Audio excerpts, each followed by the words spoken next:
Hello everyone, welcome to learner B extra. I am Shivani Chauhan. इस video में हम लोग देखेंगे क्लास 7th साइंस की बुक का चैप्टर 10 रेस्पिरेशन इन ऑर्गेनिजम्स। और अगर आप लोगों ने चैनल को सब्सक्राइब नहीं किया अभी तक तो प्लीज़ ज़रूर सब्सक्राइब करिएगा, अपने फ्रेंड्स के साथ भी शेयर करिए। तो रेस्पिरेशन इन ऑर्गेनिज्म, रेस्पिरेशन क्या होता है? जो हम लोग सांस लेते हैं वही रेस्पिरेशन होता है। ऑर्गेनिज्म इंसान या हो गए, जानवर हो गए, या जो भी कोई सांस लेता है तो उसके बारे में हम लोग इसमें देखेंगे। तो इसमें बताते हैं कि एक दिन क्या होता है, बूजो काफ़ी ज़्यादा ईगरली, बहुत ही उत्सुकता से वेट कर रहा होता है अपने ग्रैंड पेरेंट्स से मिलने के लिए, जो कि मतलब टाउन में आ रहे हैं, उनके शहर में आ रहे हैं। वो काफ़ी ज़्यादा जल्दी में होता है क्योंकि वो अपने ग्रैंड पेरेंट्स को बस स्टॉप पे रिसीव करने जाना चाहता है, मतलब बस स्टॉप पे अपने ग्रैंड पेरेंट्स को लेने जाता है। वो काफ़ी ज़्यादा तेज़ी से भागता है और बस स्टॉप पे पहुंच जाता है कुछ ही मिनट्स में। तो जब वो बहुत ही ज़्यादा तेज़ी से भागता है तो क्या होता है, वो बहुत ही हांफने लगता है, तेज तेज से सांस लेने लगता है। तो ग्रैंड मदर पूछती हैं बूजो की कि वो इतनी तेज तेज सांस क्यों ले रहा है। तो बूजो बताता है कि वो भाग के आया था उनसे मिलने के लिए। बट क्वेश्चन जो है, but the question got stuck in his mind. But फिर बूजो सोचने लगता है कि मतलब मेरे से क्यों पूछा ऐसे कि इतनी तेज सांस क्यों ले रहे हो, ये सब वो सोचने लगा। फिर क्या तेज, मतलब मैं भागा इस वजह से मेरी सांसें तेज हो गई, मतलब मैं नॉर्मली रहता हूँ तो धीरे सांस लेता हूँ, भागने के बाद तेज सांस क्यों मैं लेने लगा। इस तरीके की बातें बूजो के दिमाग में आने लगी। तो भाई आपके पास क्या इसका आंसर है? तो देखिए, ब्रीदिंग जो होती है ना, वो पार्ट होती है रेस्पिरेशन का। जो हमारे रेस्पिरेशन का पूरा प्रोसेस होता है ना, जो मैंने आपको स्टार्टिंग में बताया सांस लेना, वो एक तरह से आधी बात है। जो हम सांस लेते हैं उसको हम लोग ब्रीदिंग कहते हैं। रेस्पिरेशन में हमारी नोस्ट्रिल्स हो गए, हमारे जो विंड पाइप है, हमारे लंग्स, बहुत सारे जो पार्ट्स हैं हमारी बॉडी के, वो एक्टिवेट होते हैं, वो काम करते हैं। तो हम रिस्पायर किस तरीके से करते हैं?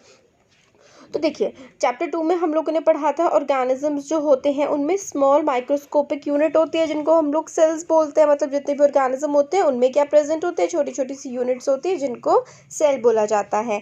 सेल क्या होता है? A cell is the smallest structural and functional unit of an organism.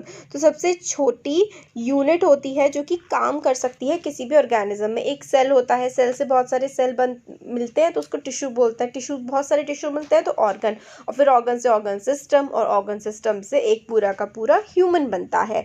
तो सेल जो है वो सबसे छोटी यूनिट होती है जिस पे कोई काम किया जा सकता है या जो अपने आप में एग्जिस्ट कर सकती है।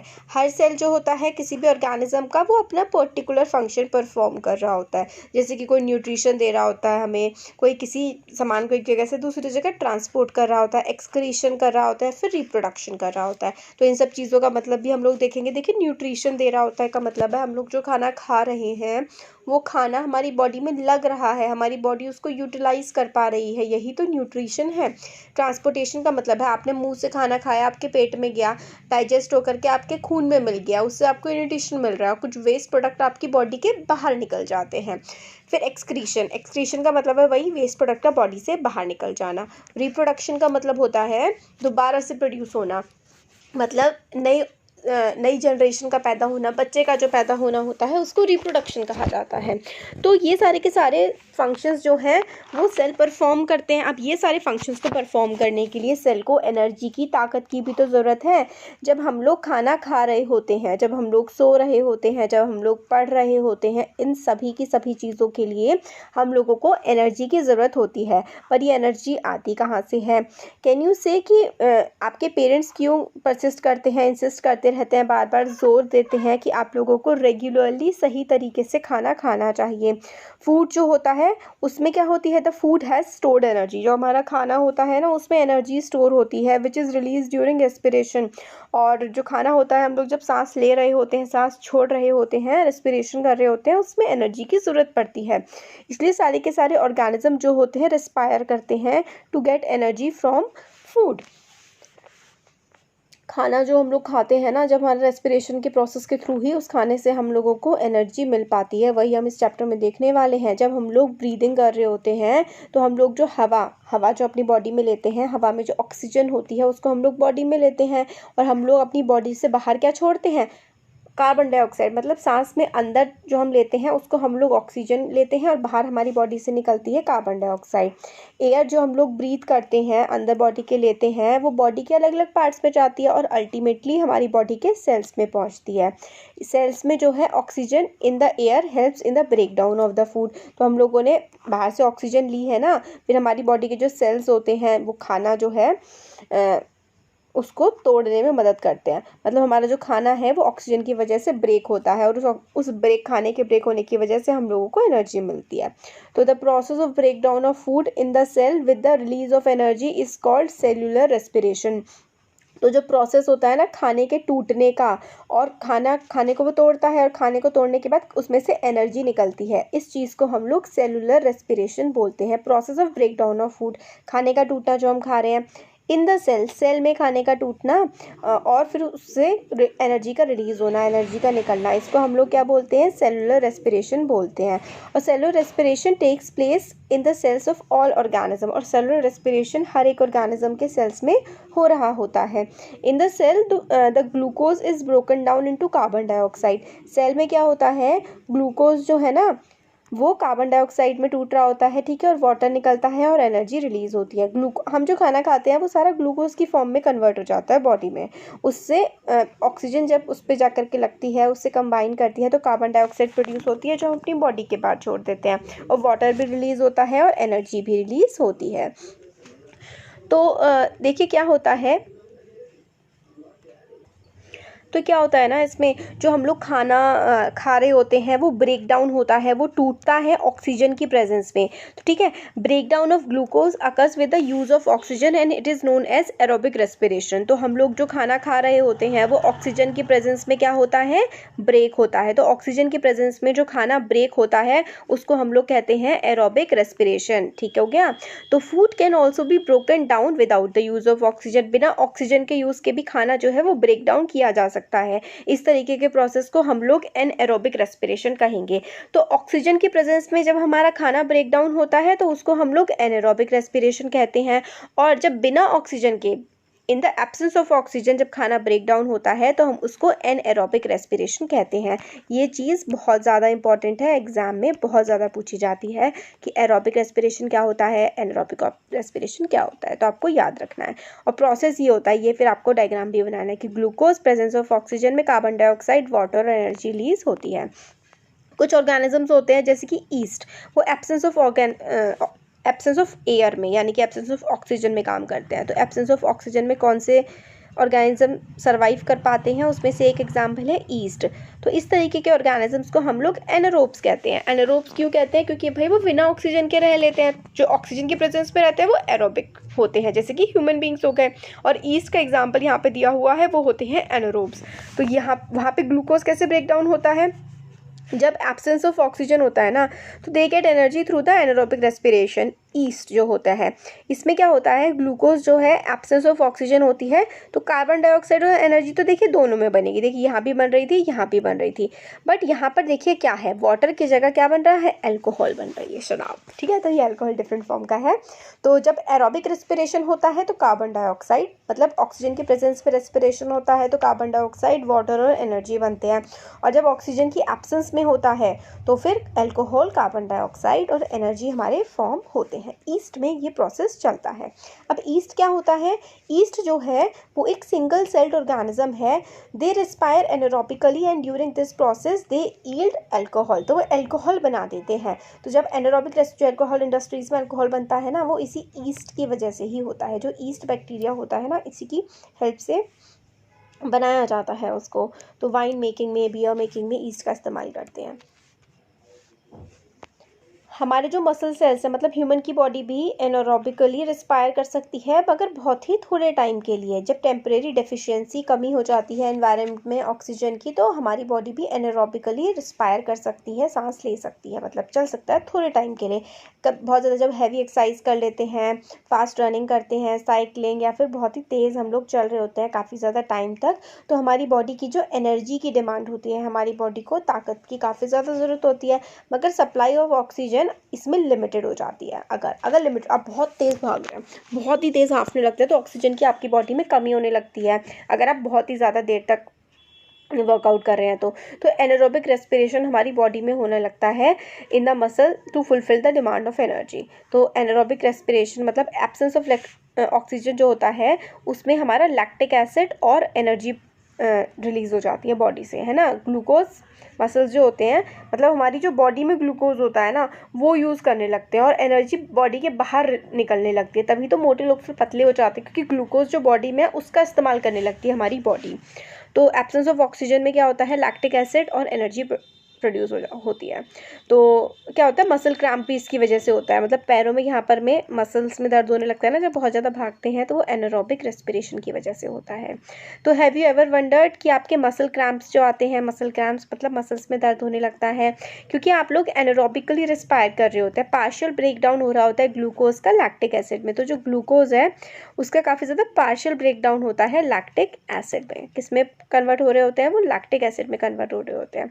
तो एक्यूमुलेशन ऑफ लैक्टिक एसिड की वजह से जो हमारी बॉडी में मसल्स में लैक्टिक एसिड बन जाता है ना, एब्सेंस ऑफ ऑक्सीजन की वजह से, उसी की वजह से हमारी बॉडी में क्रैम्प्स आते हैं या फिर मसल्स में दर्द होता है। और जब हम लोग को थोड़ा हॉट वाटर मिल जाता है, गर्म पानी मिल जाता है, उससे अगर हम नहा लेते हैं तो मसल्स का दर्द कम हो जाता है। ऐसा इसलिए होता है, या फिर मसाज की वजह से भी कम हो जाता है मसल्स का दर्द। ऐसा हमारा इसलिए होता है ना क्योंकि हमारी बॉडी में ब्लड का सर्कुलेशन सही हो जाता है गर्म पानी में नहाने से या फिर बॉडी में मसाज देने से। इसकी वजह से ऑक्सीजन की सप्लाई जो होती है ना मसल्स में इंक्रीज़ हो जाती है। जब हम लोग मसाज कर रहे होते हैं बॉडी को, ऑक्सीजन की सप्लाई इंक्रीज़ हो जाती है तो बॉडी का पेन कम हो जाता है। इसकी वजह से जो लैक्टिक एसिड होता है ना, लैक्टिक एसिड बना होता है वो कार्बन डाइऑक्साइड और वाटर में दोबारा से कन्वर्ट होने लगता है। ठीक है, ओके। तो इतना देख लिया हमने। अब आगे देखते हैं ब्रीदिंग। तो एक्टिविटी में देखिए इसमें क्या करना है, अपने आप को नोस्ट्रिल को, अपने मुंह को टाइटली बंद करना है और फिर देखना है कि भाई आप लोगों को कैसा फील हुआ। आपने पूरा नाक और मुंह बंद कर लिया, कैसा फील हुआ और कितनी देर तक के लिए आप ऐसा कर सकते हैं, आपको ये मतलब एक तरह से नोट करना है। और आप लोग so now you know that you can not survive for long without breathing, मतलब आप बहुत लंबे समय तक बिना सांस लिए नहीं रह सकते हैं। ब्रीदिंग जो है ब्रीदिंग जो हम लोग सांस लेते हैं, इसकी वजह से क्या होता है, जो ऑक्सीजन होती है वो हमारी बॉडी में आती है और हमारी बॉडी की जो कार्बन डाइऑक्साइड होती है वो बाहर जाती है।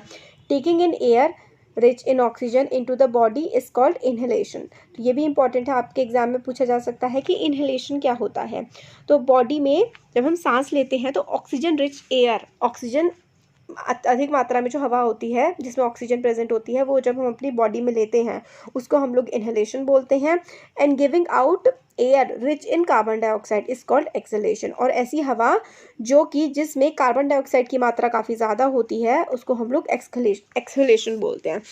मतलब सांस लेने को इनहेलेशन और सांस बाहर छोड़ने को एक्सहेलेशन ये बोला जाता है। ये कंटिन्यूस प्रोसेस है जो हर समय चलता रहता है हमारी, जब तक हम जिंदा हैं तब तक ये प्रोसेस चलता ही रहता है। कई बार जो है number of times a person breathe in a minute is termed as breathing rate. तो ब्रीदिंग रेट क्या होता है कि कितनी बार आप एक मिनट में आप कितनी बार सांस लेते हैं, कितनी बार आप ब्रीथ करते हैं, वो होता है ब्रीदिंग रेट। ब्रीदिंग के टाइम में दोनों के दोनों प्रोसेस चल रहे होते हैं अल्टरनेटिवली, मतलब इनहेल कर रहे भी हैं और आप एक्सहेल भी कर रहे हैं, सांस अंदर भी ले रहे हैं, सांस बाहर भी निकाल रहे हैं। ये जो होता है ये पूरा का पूरा प्रोसेस होता है। Breath control means 1 inhales plus 1 exhalation. तो ब्रेथ का मतलब क्या होता है कि हम लोग इनहेल कर रहे हैं, सांस अंदर ले रहे हैं और बाहर भी छोड़ रहे हैं। और फिर उसके बाद आपसे पूछा जाता है कि would you like to find out your breathing rate. क्या आप लोगों को अपनी ब्रीदिंग रेट पता करनी है कि आप एक मिनट में कितनी बार सांस लेते हैं। इसके लिए आप लोगों को क्या करना पड़ेगा, do you want to know whether it is constant और it changes according to the requirement of oxygen in the body. तो क्या हम लोग हर समय बिल्कुल एक ही तरीके से सांस लेते रहते हैं या फिर हमारे जो एक मिनट में हम कितनी बार सांस लेंगे ये डिपेंड करता है हमारी बॉडी में कितनी ऑक्सीजन की ज़रूरत है। तो एक एक्टिविटी करके देखते हैं। जनरली हम लोग अवेयर नहीं होते, सांस हम ऐसे ही लेते रहते हैं। क्या सोचते हैं कभी कि सोचना पड़ता है कि सांस लेना है, ऐसा तो नहीं होता। अगर आप लोग अगर आप लोग रेट को काउंट करना चाहें कि आप एक मिनट में कितनी बार कर रहे हैं, breathe in and breathe out normally, तो आप बिल्कुल normally breathe in breathe out करिए। एक मिनट आप टाइमर लगा दीजिए, ठीक है, और फिर काउंट कर लीजिए कि आपने एक सांस ली, सांस छोड़ी, उसमें कितना आपको टाइम लगा। तो इस तरीके से आप लोग काउंट कर सकते हैं। फिर आप देख सकते हैं कि आप जब भाग रहे हैं या फिर आप नॉर्मली चल रहे हैं तब आप एक मिनट में कितनी बार सांस ले रहे हैं, जब आप भाग रहे हैं तब आप एक मिनट में कितनी बार सांस ले रहे हैं। ये चीज़ करके आप लोग एक टेबल बना सकते हैं और अपने क्लासमेट से भी शेयर कर सकते हैं। तो नॉर्मल क्लास मतलब बच्चों के नाम, नॉर्मली आप लोग कितना लेते हैं? ब्रिस्क वॉक मतलब हल्की सी वॉक आप 10 मिनट तक करने के बाद आपकी सांस क्या होती है, बट आप भागने के बाद क्या हो रही है, और जब आप आराम कर रहे हैं तो आप 1 मिनट में कितनी बार सांस ले रहे हैं, डिपेंड करता है।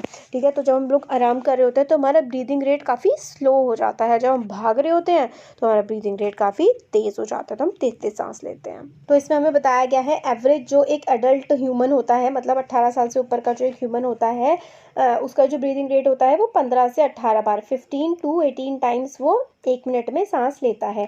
और जब बहुत ज़्यादा एक्सरसाइज कर लेते हैं तो 25 मिनट में 1 मिनट में 25 बार सांस ले लेते हैं। और एक्सरसाइज के टाइम में, क्योंकि हम लोग फास्ट ब्रीथ इसलिए करते हैं, हम लोगों को ज़्यादा ऑक्सीजन की ज़रूरत होती है ताकि बॉडी सेल्स में अच्छे से ऑक्सीजन पहुंच जाए। तो it speed up the breaking down of food and more energy is released. जब हम लोग तेज सांस लेते हैं तो जो ऑक्सीजन होती है वो ज़्यादा जल्दी से ब्रेक हो जाती है, जब हम ज़्यादा जल्दी सांस लेते हैं ना, तो हमारी बॉडी में जो ग्लूकोज होता है वो उतना जल्दी ब्रेक होता है, और जब ग्लूकोज ब्रेक होता है तो हमारी बॉडी को एनर्जी मिलती है। तो जब हम लोग काफ़ी ज़्यादा कोई काम वाम कर रहे होते हैं तो हमें ज़्यादा एनर्जी की ज़रूरत होती है, तो ग्लूकोज ज़्यादा ब्रेक डाउन होता है हमें ज़्यादा एनर्जी देने के लिए। फिर इसमें कि हम लोग को भूख क्यों लगती है, ग्लूकोज की कमी हो जाती है बॉडी में तो हमें भूख लगने लगती है। जब हम डाउट्सी मतलब थोड़ा सा आलसी सा फील करते हैं तो क्या हमारा ब्रीदिंग रेट स्लो हो जाता है? तो हाँ भाई, स्लो हो जाता है। तो हमें अलग अलग एग्जांपल्स दिए गए हैं कि कब कब हम लोग का ब्रीदिंग रेट कैसा कैसा रहता है अलग अलग एक्टिविटीज़ के टाइम पर। अब आता है, तो यहाँ पर तो यही कि कौन सी एक्टिविटी में ब्रीदिंग रेट स्लो, कौन सी में फास्ट होगा। तो आप सोए हुए हैं तो स्लो होगा, आप भाग रहे हैं तो सबसे फास्ट होगा।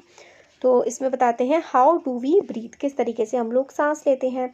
तो let us now learn about the mechanism of breathing. तो अब देखते हैं कि भाई किस तरीके से हमारी बॉडी के अंदर, हमने तो सांस ले ली बट अंदर चल क्या रहा है वो देखते हैं।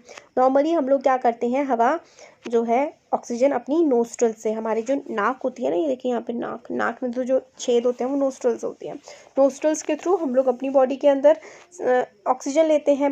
व्हेन वी इनहेल एयर, जब हम लोग अंदर सांस भर रहे होते हैं वो हमारे नोस्ट्रल्स की हेल्प से or nostril into the nasal cavity. तो यहाँ पे देखिए, यहाँ पे ना नीचे पूरा बता रखा है, ये देखिए ये हमारे यहाँ पे नोस्ट्रल्स हैं, फिर उसके बाद ये हमारा पूरा नेज़ल पैसेज होता है इस तरीके से, फिर हमारा विंड पाइप होता है, फिर विंड पाइप के बाद हम लोगों की कहाँ जाता है, लंग्स में जाती है, फिर ये ऊपर ऐसे ऐसे करके जो होती है ये हमारे रिब्स होते हैं, ये हमारा ट्रैकिया होता है। तो ये जो है ना काफ़ी ज़्यादा इंपॉर्टेंट है, ठीक है, ये एग्ज़ाम में बहुत ज़्यादा पूछा जाता है आपसे, मतलब एग्ज़ाम में बनाने के लिए काफ़ी ज़्यादा आता है। तो जो नेज़ल कैविटी है उसके थ्रू हवा जो है जाती है हमारी बॉडी में, फिर हमारे लंग्स में पहुंचती है विंड पाइप की हेल्प से। Lungs are present in the chest cavity. तो नीचे से करके जो लंग्स थे ना, यहाँ पर ये जो नीचे था ये चेस्ट कैविटी होती है, चेस्ट कैविटी में प्रेजेंट होते हैं, surrounded by ribs on the sides. At large muscular sheet is called diaphragm forms the floor of the chest cavity. तो देखिए ये यहाँ पर ये जो नीचे होता है ना, नीचे की तरफ ये जो है ये डायफ्राम है, और ये रिब्स है जो ऊपर की तरफ है, और ये हमारे लंग्स हैं। तो आपको ऐसा लग रहा है कि तो अलग अलग दिखते नहीं, अलग अलग नहीं दिखते हैं। एक हमें बता रखा है कि लंग्स बाहर से कैसा दिखता है, और यहाँ पे बता रखा है कि लंग्स अंदर से कैसा दिखता है। 2 लंग्स होते हैं हमारी बॉडी में। तो हमारी जो कैविटी होती है वो रिब्स होती है उस पर, और डायफ्राम होती है जो ऐसे करके नीचे की तरफ होती है on the floor of chest cavity, floor मतलब नीचे की तरफ। और breathing involves the movement of diaphragm and the rib cage. तो ब्रीदिंग जो हम सांस लेते हैं उसमें हमारा जो नीचे डायफ्राम होता है और ये जो रिब केज होता है ना, लंग्स के बाहर जो होता है, इसका मूवमेंट होता है जब हम लोग सांस ले रहे होते हैं और सांस छोड़ रहे होते हैं। इनहेलेशन के टाइम जब हम सांस ले रहे होते हैं, रिब्स जो है वो ऊपर की तरफ मूव करती हैं और बाहर की तरफ भी मूव करती हैं। आप जैसे सांस लीजिए, आप सांस गहरी सांस लेंगे तो आप देखेंगे कि आपका जो डायफ्राम है ना वो ऊपर की तरफ उठ जाता है, और जब आप लोग सांस छोड़ते हैं तो वो रिलैक्स हो जाता है, वो नीचे की तरफ चला जाता है। तो हम लोग मूव डाउन, तो इस तरीके से जब आप लेते हैं अंदर तो ऊपर उठ जाता है डायफ्राम, जब आप सांस छोड़ते हैं तो नीचे बैठ जाता है। This movement increases space in our chest cavity and air rushes into the lungs. तो हम लोग ऊपर नीचे जब सांस ले रहे होते हैं, डायफ्राम ऊपर नीचे होता है, तो इसकी वजह से स्पेस क्रिएट हो जाता है और हमारी जो हम लोगों ने ऑक्सीजन ली है वो लंग्स में पहुंच जाती है, लंग्स में हवा भर जाती है हमारे।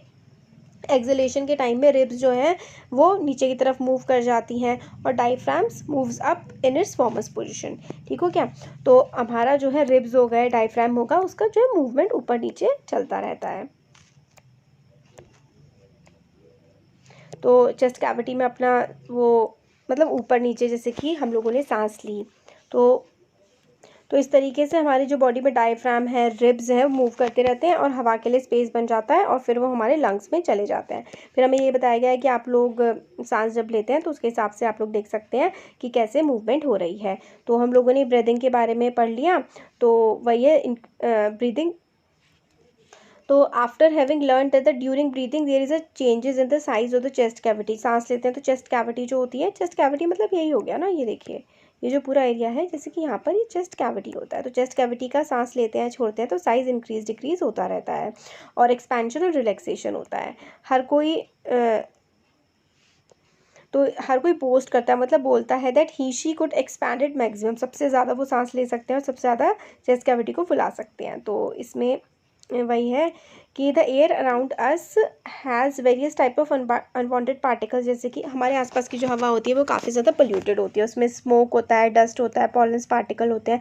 जब हम लोग सांस लेते हैं तो ये पार्टिकल्स जो हैं हमारी नाक में जो बाल होते हैं ना उसमें जा कर के ट्रैप हो जाते हैं और कई बार ये पार्टिकल्स जो हैं उन मतलब नाक के हेयर्स को भी पास करके बॉडी के अंदर चले जाते हैं। फिर हमारी लिनिंग में हमारी जो कैविटी होती है, नसल कैविटी या फिर हमारी जो विंड पाइप होती है, कई बार लंग्स में भी पहुंच जाते हैं, तो हमें बहुत ज़्यादा दिक्कत होती है। तो हम लोग जो छींकते हैं ना, तो जो फालतू के पार्टिकल्स होते हैं हमारी नाक में वो बाहर की तरफ आ जाते हैं।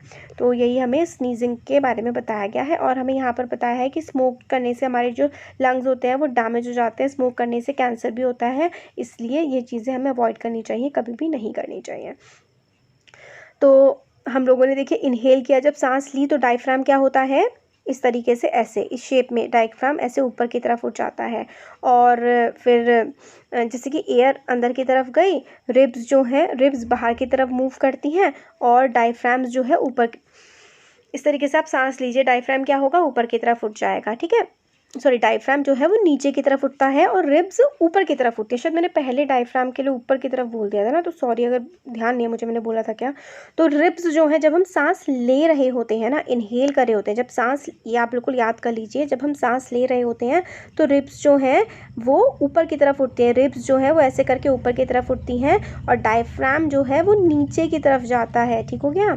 तो रिब्स जो है बिल्कुल याद कर लीजिए, जब हम सांस लेते हैं तो रिब्स ऊपर की तरफ उठती हैं और डायफ्राम नीचे की तरफ जाता है, और जब हम सांस छोड़ते हैं तो उल्टा होता है, रिब्स जो है वो बैक की तरफ मूव करती हैं और डायफ्राम ऊपर की तरफ मूव करता है जब हम लोग सांस छोड़ते हैं।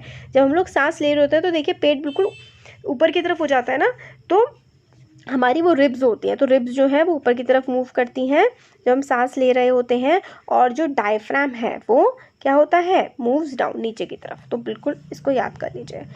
तो अब इसमें हमें ये बताया गया है, to understand the expansion of the lungs pull the rubber sheet from the base downwards and watch the balloon. तो हम लोग को क्या करना है कि किस तरीके से होता है,